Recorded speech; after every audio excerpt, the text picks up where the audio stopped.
exhaust need to come out first. In order to take the heat shield off, definitely this needs to come out. Temporarily hang this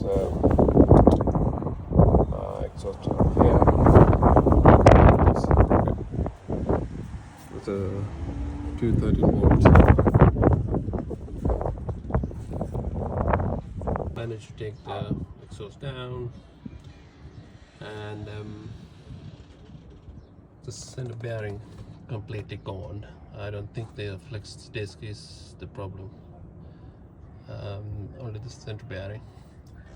Let me go around.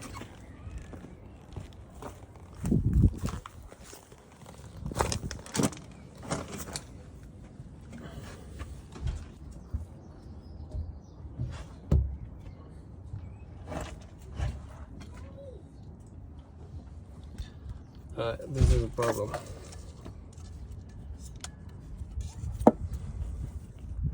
So the flex disc itself, checked it.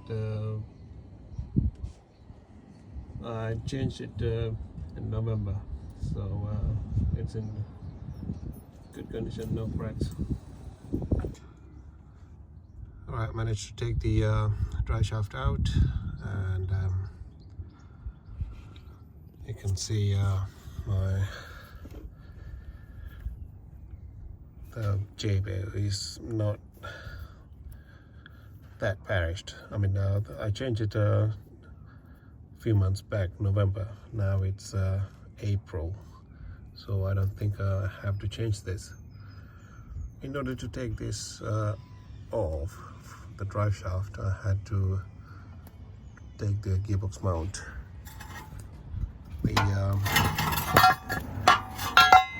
I checked the gearbox mount, and again I changed the gearbox mount.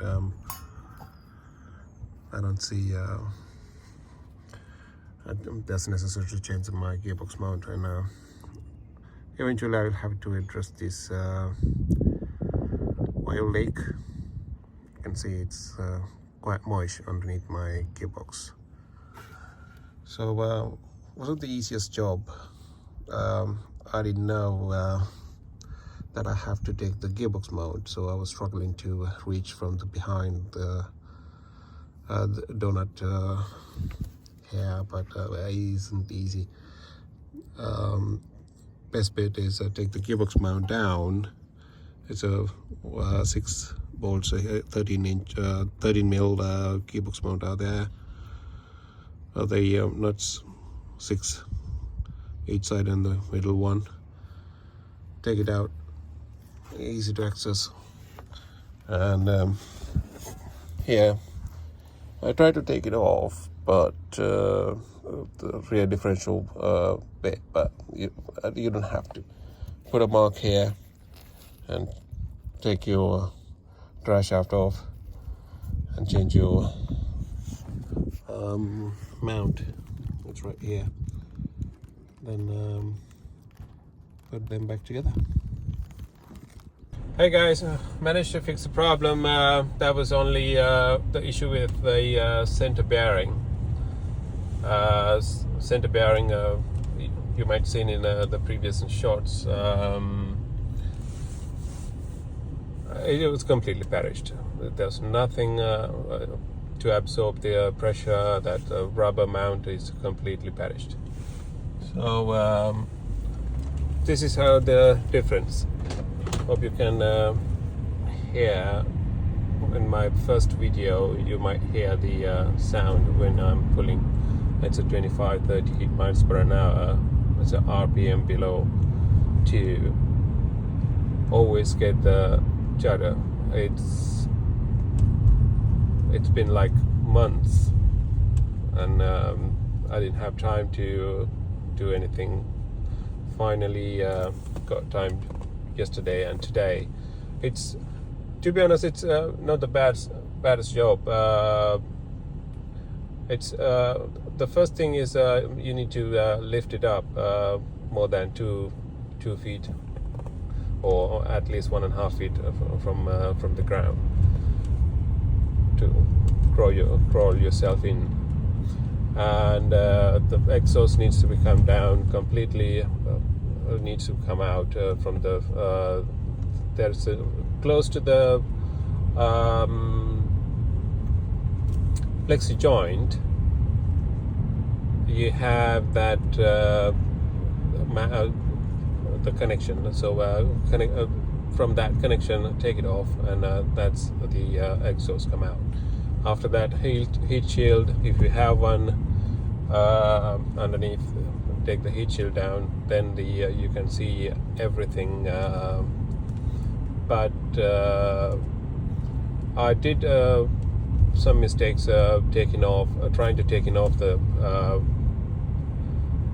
drive shaft. You don't need to take the complete drive shaft off, but you need to take the front bit from the middle junction, the front bit off. So it's so much easier. The first I was struggling to take it out without taking down the gearbox mount.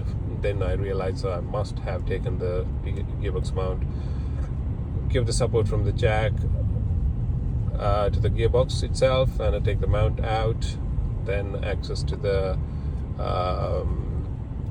flexi joint, or you may call it J joint or donut mount or something like that. I might be wrong. That's what it's called in my world. I mean, so after that,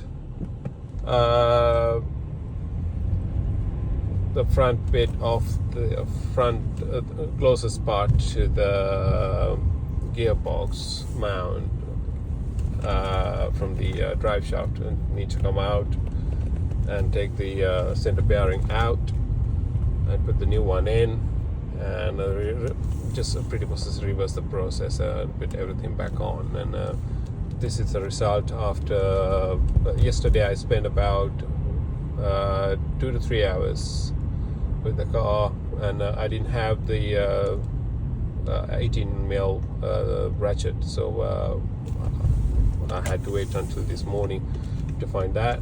Did it, then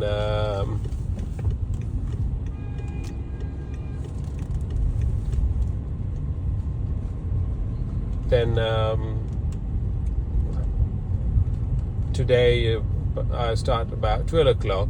After 12 o'clock I spent about another 2 hours. So altogether 4-hour job, I would say.